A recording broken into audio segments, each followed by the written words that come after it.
Bonsoir, bienvenue au journal. D'abord le sommaire, un seul titre, un but partout dans la calebasse de Roumdé Adia à Garoua. Coton Sport contraint au partage de points avec le national Al-Ali du Caire. La demi-finale retour de Ligue africaine des champions de football va se jouer en Égypte. C'était l'unique titre. Installez-vous confortablement pour les détails. Rebonsoir à tous. Bref, nous sommes en Ligue des champions, il faut le dire. Coton Sport, un but partout. C'est le score du match des demi-finales aller entre Coton Sport de Garoua et le national Al-Ali du Caire. La rencontre qui s'est jouée en deux temps a été interrompue hier pour cause de pluie. L'aire de jeu de la calebasse de Roumdé Adia, devenue impraticable, a amené les officiels à interrompre le match à la 55e minute de jeu. Le match a finalement eu lieu ce jour et il s'est soldé par un score de parité, un but partout. Le retour est prévu en terre égyptienne dans les jours à venir. Coton Sport devra batailler dur et devra surtout puiser dans ses réserves s'il veut passer ce cap important des demi-finales. Santé et sécurité au travail, 11 cas de maladies professionnelles entre 2000 et 2012 contre 1000 cas d'accidents de travail enregistrés en 2009. La bonne nouvelle qui vient de la CNPS, des statistiques présentées lors d'une conférence de presse d'une œuvre de la Société camerounaise de santé et de sécurité au travail qui prépare son premier congrès prévu mardi 8 au jeudi 10 octobre 2013, ici même à Douala. Divine Happy, compte rendu. L'objectif principal de cette rencontre visait à amener les acteurs en charge de santé et de sécurité à mettre en place des systèmes d'échange et des procédures de sécurité au travail. Ce congrès a pour principal objectif d'échanger les expériences et les différentes recherches sur le domaine de la prévention, productivité et développement durable afin de promouvoir la mise en place des systèmes de sécurité sociale viables. Les enjeux sont d'ailleurs précisés. La situation de la sécurité et santé au travail est principalement marquée aujourd'hui par une insuffisance des ressources bien qualifiées en matière de santé au travail. Le deuxième point, c'est l'insuffisance du contrôle en matière de contrôle ou bien d'inspection médicale en matière de sécurité et santé au travail. Au niveau institutionnel, la qualité des textes en vigueur actuellement sont en révision. Et la cible variée. Sont concernés au premier chef les responsables des entreprises, les prestataires en santé au travail dans les entreprises, je veux dire les médecins du travail, les infirmiers d'entreprise, les médecins d'entreprise, les autres responsables HSE des entreprises. En attendant le premier congrès de la Société camerounaise de sécurité et santé au travail qui débutera le 8 octobre prochain à Douala sous le thème central la démarche prévention, productivité et développement durable en Afrique, état des lieux et perspectives, l'on retiendra au cours de ce rendez-vous que la loi camerounaise stipule qu'une entreprise doit souscrire à un contrat de médecine du travail au bénéfice du travailleur, quel que soit l'effectif. Préparation, 125 participants venus de tous les départements du sud-ouest ont été recyclés pendant 3 jours sur les techniques d'accord, l'amélioration de la qualité des services, la collecte et le traitement des statistiques et enfin sur l'éthique dans le secteur du tourisme. Bon à savoir, c'est dans la double perspective de l'ouverture de la saison touristique et surtout de l'organisation du cinquantenaire de la réunification du Cameroun à Boya. Le 10 séminaire a été organisé à Boya justement par Angéline Florence Ngomon qui est par ailleurs secrétaire générale du ministère du Tourisme et des Loisirs. Écho de la 20e édition de la Journée internationale des enseignants, on en parle encore avec ce dossier de la rédaction. Les enseignants de l'extrême nord se sont massivement mobilisés à la place des fêtes de Maroua pour célébrer leur profession lors de la journée mondiale qui leur est consacrée. C'était le moment choisi par les enseignants, les seigneurs du savoir, de faire état de leur misère à l'occasion de cette 20e édition. Célestin Tabouli et puis un reportage. De concert avec leurs confrères des autres villes camerounaises et du monde entier, les enseignants de la région de l'extrême nord ont célébré eux aussi, ce 5 octobre 2013, la journée internationale à eux consacrée. L'événement présidé par le gouverneur de la région a mobilisé les seigneurs de la CRE à la place des fêtes de Maroua. En donnant la leçon inaugurale, Mekui Kemdem Jean Emar, représentant des enseignants, est revenu sur le thème choisi pour cette année, à savoir appel aux enseignants. Ce thème s'articule autour des 3 axes que sont la formation initiale, la formation continue et la recherche, dira-t-il.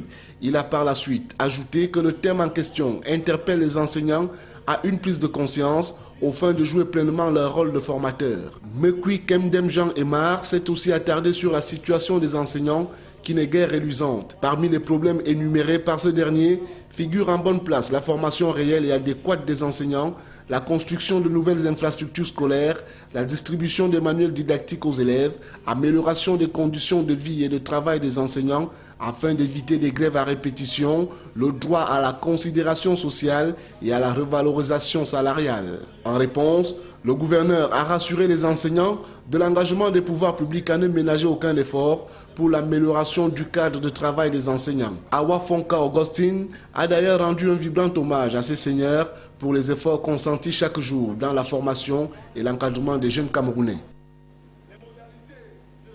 Même son de cloche à Yaoundé, les enseignants étaient présents à la place des fêtes pour marquer ce moment à la fois de manifestation, aussi et surtout de revendication, car il est connu de tous que la condition de l'enseignant laisse à désirer du fait de la clochardisation dans laquelle il vit au quotidien, ce qui n'a pas enlevé toute la symbolique de la fête.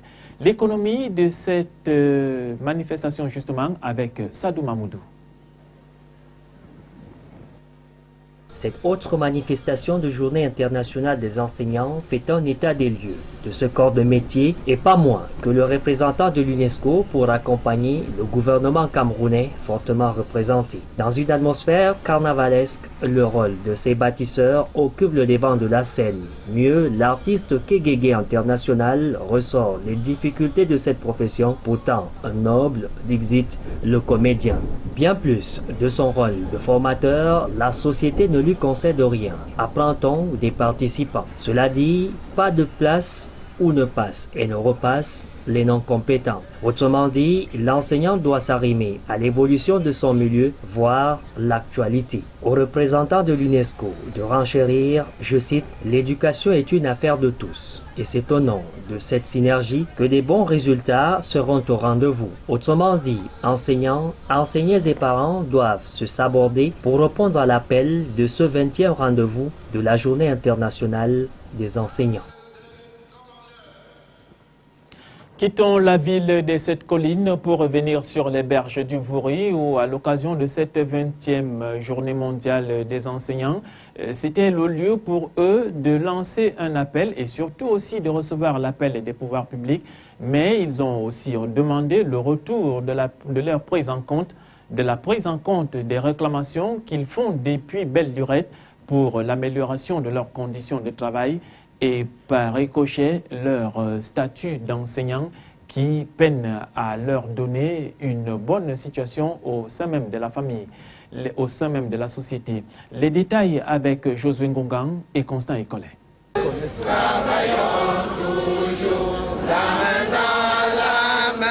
En reprenant encore leur volonté de travailler dans la solidarité tout en disant leur engagement à bâtir le Cameroun de demain, les chevaliers de la CRE, tout ordre d'enseignement confondu de la base au supérieur en passant par le secondaire, ont bel et bien répondu à l'appel à eux lancé par le gouvernement, lequel appelle au cours de cette 20e édition à fédérer la thématique de la leçon inaugurale prononcée ici à la place CEMAC.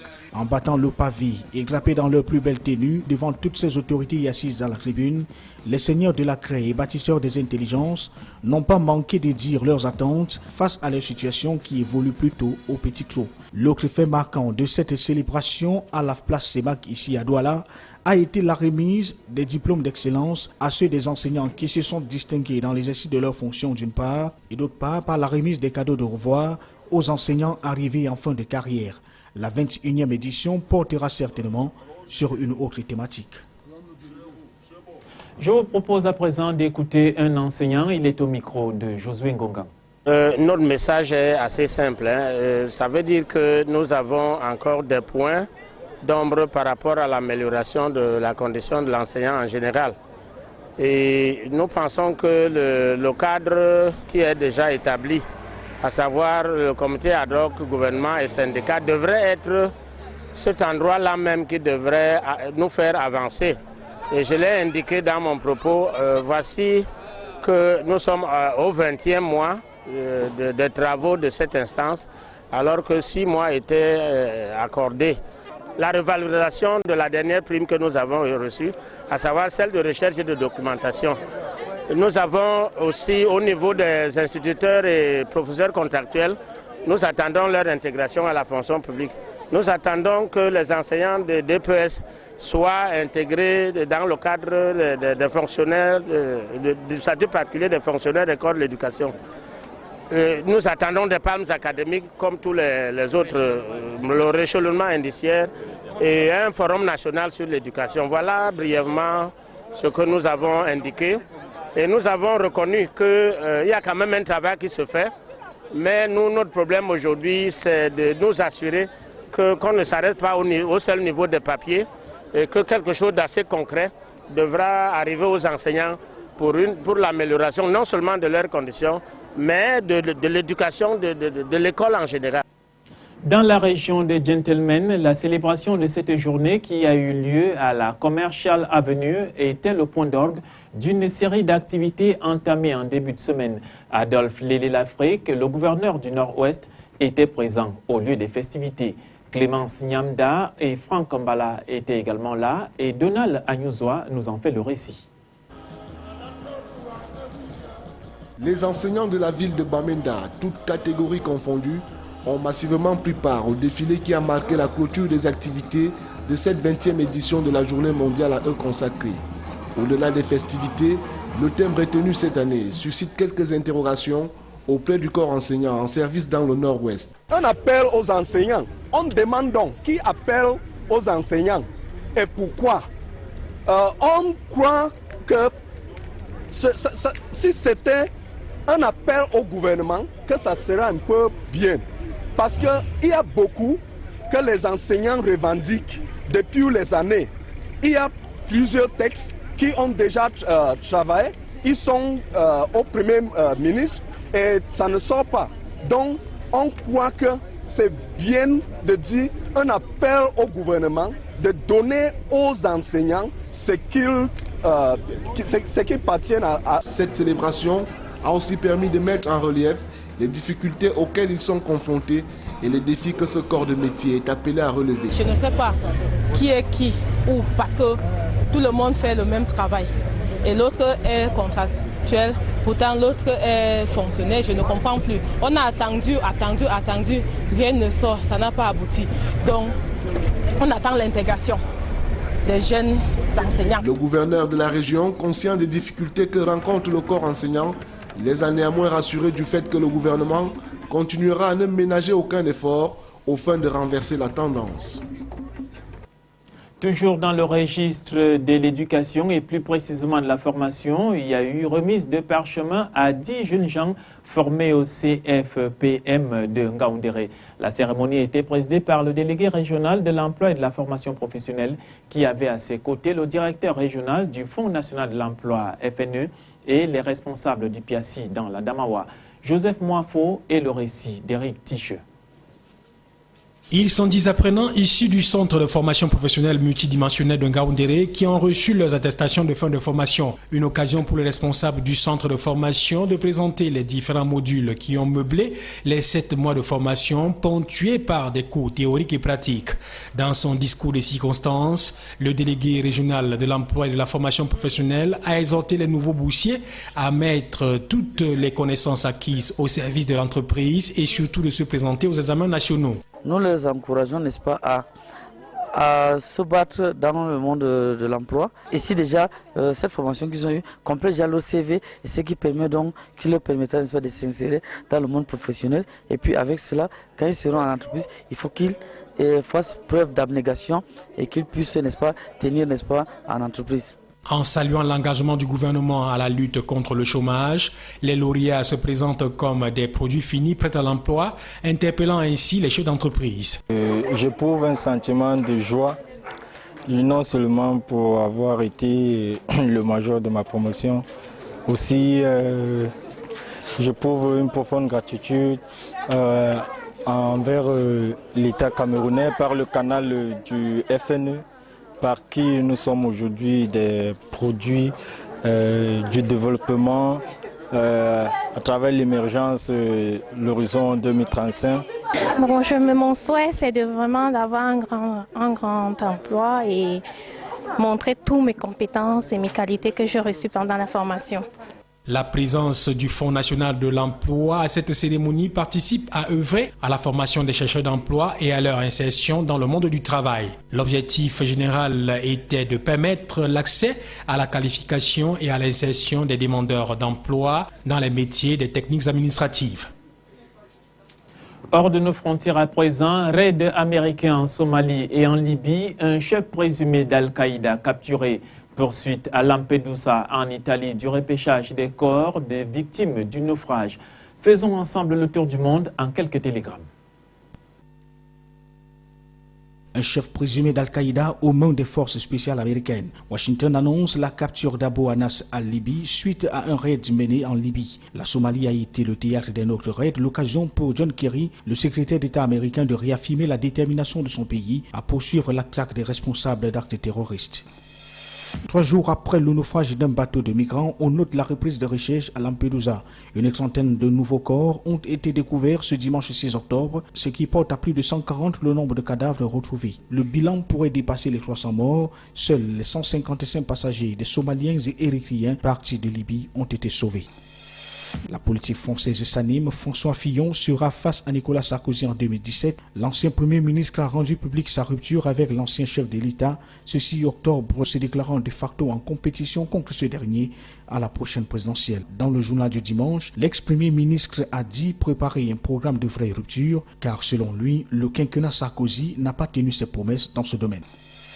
Un dimanche presque comme tous les autres dans cette entreprise de bricolage de région parisienne. Alors que le travail dominical agite de nouveau l'opinion et la classe politique, le roi Merlin Gastoraba défie la récente interdiction de justice en ouvrant 14 magasins en Île-de-France sur autorisation spéciale pour ou contre. Tous s'accordent sur une chose, la loi actuelle ne convient pas.